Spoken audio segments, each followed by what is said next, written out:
Douglas Allen Bickford. Today's date is the 28th of June 2022, broadcasting live from my 105-year-old house here in Klamath Falls, Oregon, which is my hometown. Gateway to Crater Lake National Park, which is one of the 7 wonders of the world. You gotta come check it out. How are you doing, all my YouTube friends and my Facebook friends? I am on Facebook and YouTube for absolutely one reason, and that's to teach you how to be positive, okay? How to heal your broken mind, how to make you feel good about yourself, okay? And the way to do that and to be positive about you, you yourself and you and others and to the world around you, is to attain and maintain self-esteem. Comes out of a book right here. It's called The Portable Therapist. What self-esteem is. It is also known as self-confidence, self-worth, self-love, right? It's how you feel about yourself inside, okay? And what those 2 words mean, most people don't even know what the 2 words even mean because nobody's teaching it. But what it means is we've all been in romantic relationships. You know, that good feeling when you first meet these people, man, you're bragging to all your friends and family and your soulmates, and you're never going to leave each other, and you're going to die together. They walk on water, you walk on water. You can do no wrong, they can do no wrong, okay? Well, what self-esteem is, self-love, self-confidence, self-worth, is that good feeling towards yourself. Dr. Susanna McMahon, who has a degree in psychology, makes her a psychiatrist, a doctorate in psychology, and she also has a master's in philosophy. Is 73, lives in Madrid, Texas with her husband, wrote this book in the 90s. It was published in 1992. And every chapter in it talks about, it doesn't have chapters, it has lessons. It's in question form. I call them lessons, okay? But every lesson in this book talks about how we've been taught and trained our whole lives since we're little kids not to love ourselves, not to have self-esteem, self-worth, self-confidence. In fact, they're teaching us that it's a bad thing, okay, to have self-esteem. So, as a psychiatrist, people would hire her to fix their unhealthy mind. That's what psychiatrist does, okay? They go to school for 10 years to get their doctorate in psychology. They study the science of the mind, how the mind works, okay? So, people would hire her to fix their unhealthy minds. But as a psychiatrist, she knew that without self-esteem, you can't have a healthy mind. So, she had to come up with a way to give her clients self-esteem. Only one person can give you self-esteem. I can't do it. She couldn't do it to her clients. You have to do it. So what she did was come up with this thing called mirror therapy. She told her clients to go home after their sessions, look at themselves in the mirror and say 4 things instead of criticizing themselves when they get in front of the mirror. I love you. I love my inner child. I'm worthy to be loved, worthy to love. I am full of goodness. Those 4 things to yourself in the mirror daily is for you too. That's why I'm out here doing this, teaching this, because nobody's doing it. Will give you a thing called self-esteem, self-love, self-worth, self-confidence.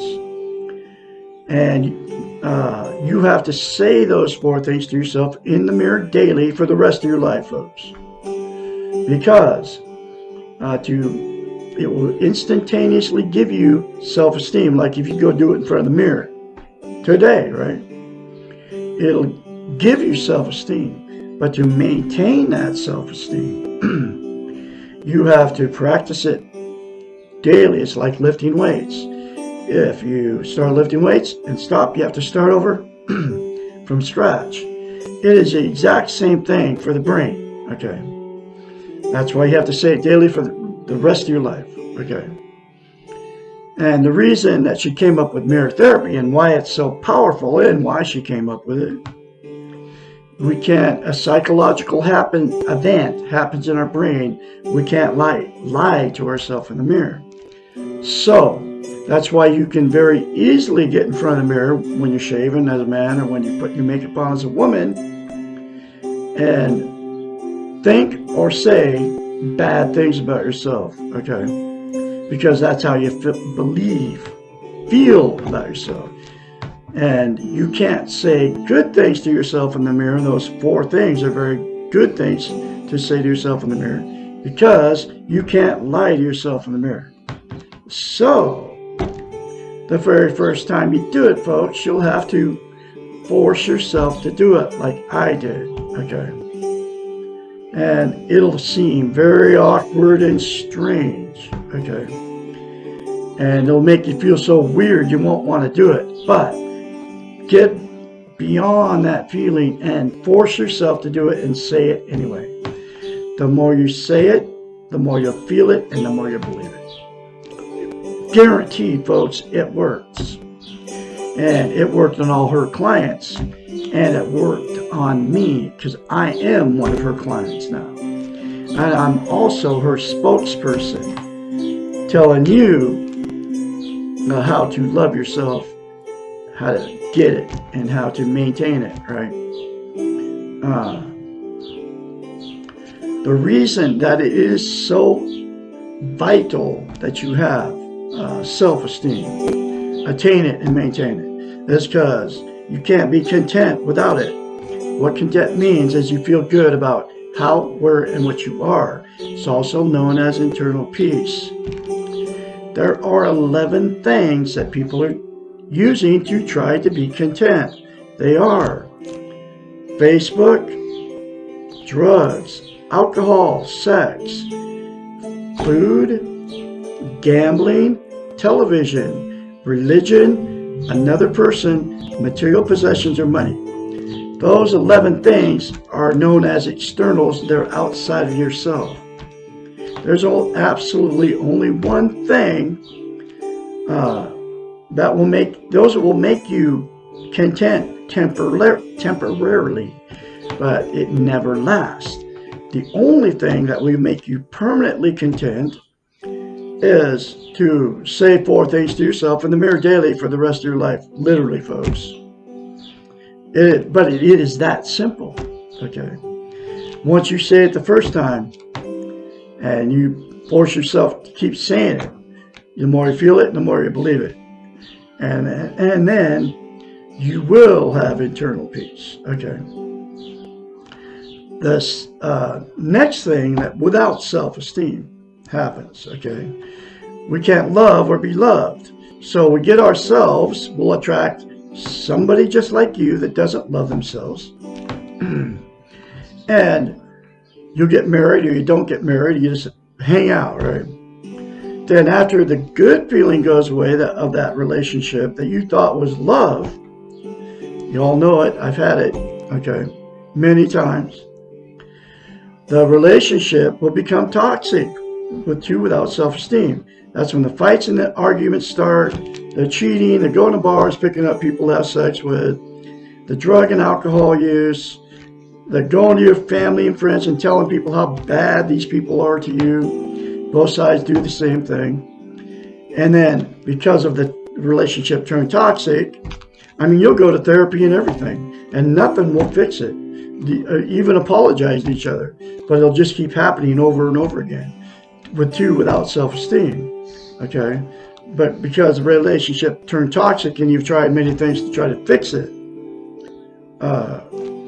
you'll divorce or separate. And then the same 2 people will go out and jump in more relationships, different relationships, without self-esteem, and the exact same thing will happen in the next relationship for both parties. And it's because you went in without self-esteem again. Okay, It's why you've been married more than once. It's why you've had many failed relationships. It's why I've been married 4 times and had many failed relationships. The second thing that will happen with 2 people that got together with no self-esteem, they'll stay in that toxic relationship forever. And that's because don't want to be a failure. You can't be alone. You're being codependent on each other. You need that. You need to be loved, right? You're afraid to leave. You have nowhere to go. And so you'll stay in it forever. And all the emotional, sexual, and physical abuse of those 2 people will just get swept under the rug by the children and the grandchildren and all that. And then at that point, it becomes a dysfunctional family. And then dysfunctional families produce more dysfunctional families down the line. And then down the line, all the emotional, physical, sexual abuse by those people, the children that get involved in married and different relationships, all that gets swept under the rug and this cycle just continues. And then the very last thing that'll happen with 2 that got involved with no self-esteem. After so many failed marriages and so many failed relationships, the 2 that got in together without self-esteem will just say, screw it. They'll exit out of the romantic scene and just be alone for the rest of their lives. And they'll be just as miserable alone, using the 11 things to try to make themselves feel good, as they were in the relationship, because you cannot be content without self-esteem. So there's good news in my style of teaching.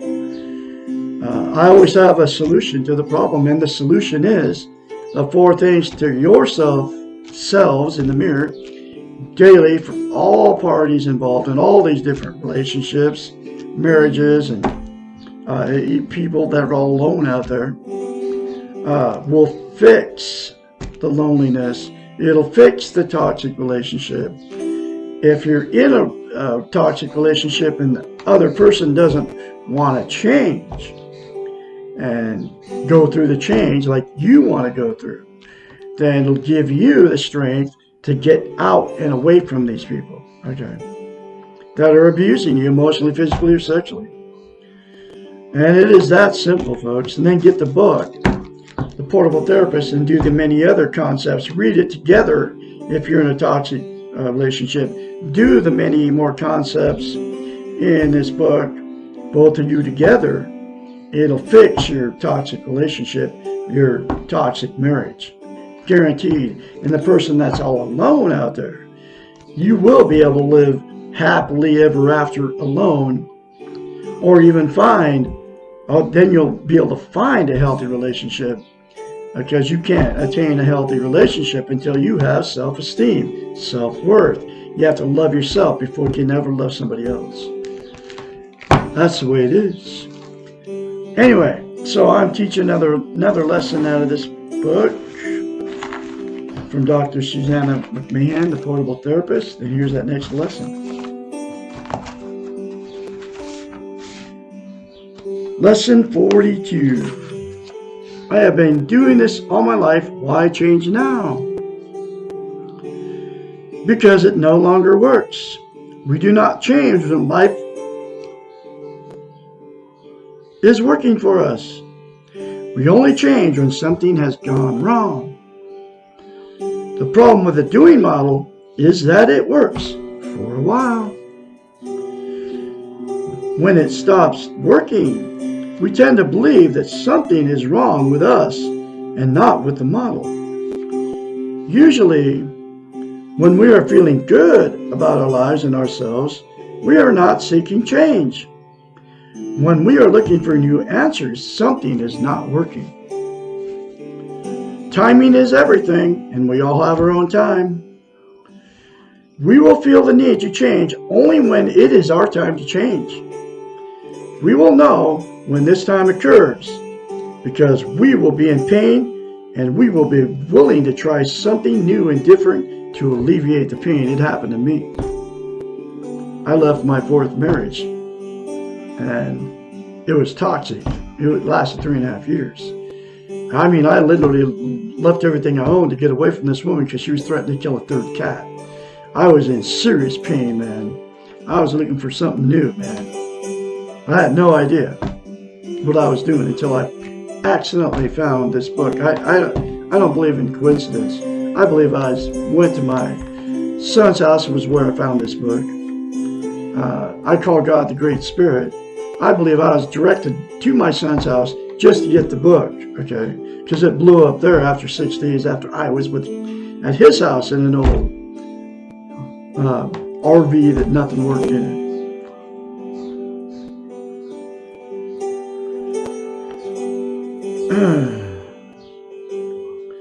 If we are not in pain, but are merely curious about learning the new model of being, most likely we will not change anything.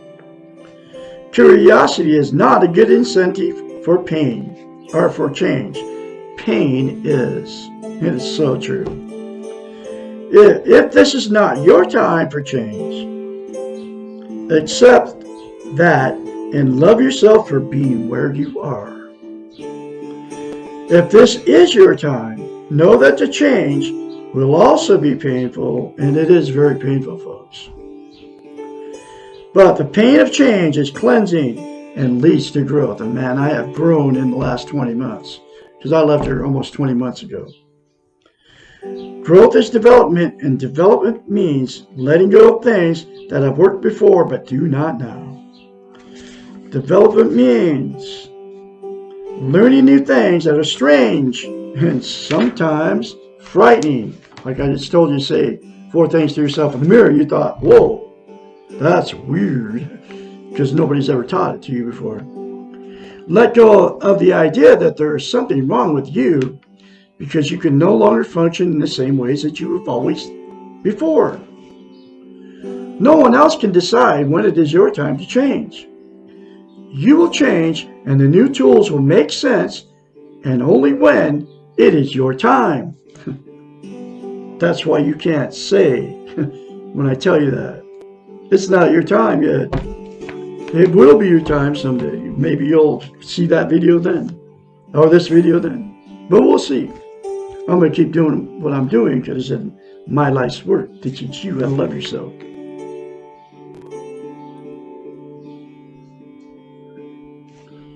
Okay, let's see. You may be experiencing feeling stuck. You want to change, you feel that you are ready to change, but nothing is happening. During these times, it is easy to get frustrated and go back to your previous training. You may become goal-oriented and feel you are a failure because you cannot achieve your goal to change. Change is inevitable, but it is not in your total control. Neither is your timing. When you're stuck and you not understand why, the best thing to do is accept yourself as stuck and practice loving yourself in your stuck place. With those 4 things to yourself in the mirror, folks. This is not easy, but it works. Eventually, you will not remain stuck. You will move and change will occur. Also, do not get caught in the blame of why it has taken you so long to change. Blaming yourself for something you cannot control will throw you right back into the weak ego. Remember that it is not a contest and you have no competitors. It does not matter how quickly you change or how well you love yourself. The being model is not quantitative. Where you are is where you are. You'll always change. You cannot control the timing. You can control the ways in which you change. Do not waste your time feeling bad about why you have not changed before or why you are stuck now. Accept your timing just as you have learned to accept yourself. If everything is working for you, good. If nothing is working for you, that is also good. You are probably closer to your time for changing. Woo! There's another very important lesson for you folks. I'm going to have another lesson for you tomorrow. Why am I so angry? Lesson 43. I can be your mentor when you start going through this change, and you will if you start saying those 4 things to yourself in the mirror. Daily without fail. Call me at 458-232-5238 anytime, day or night. You all to remember, say 4 things to yourself in the mirror daily. It'll make you positive about yourself, about others, and about the world around you. You won't change the world, but you will change yourself by being positive, okay? The more positive you are, the more positive will come back to you. Guarantee you that's the way it is, okay? Y'all have a great Tuesday out there. I'll have another lesson for you tomorrow. I'll talk to you then.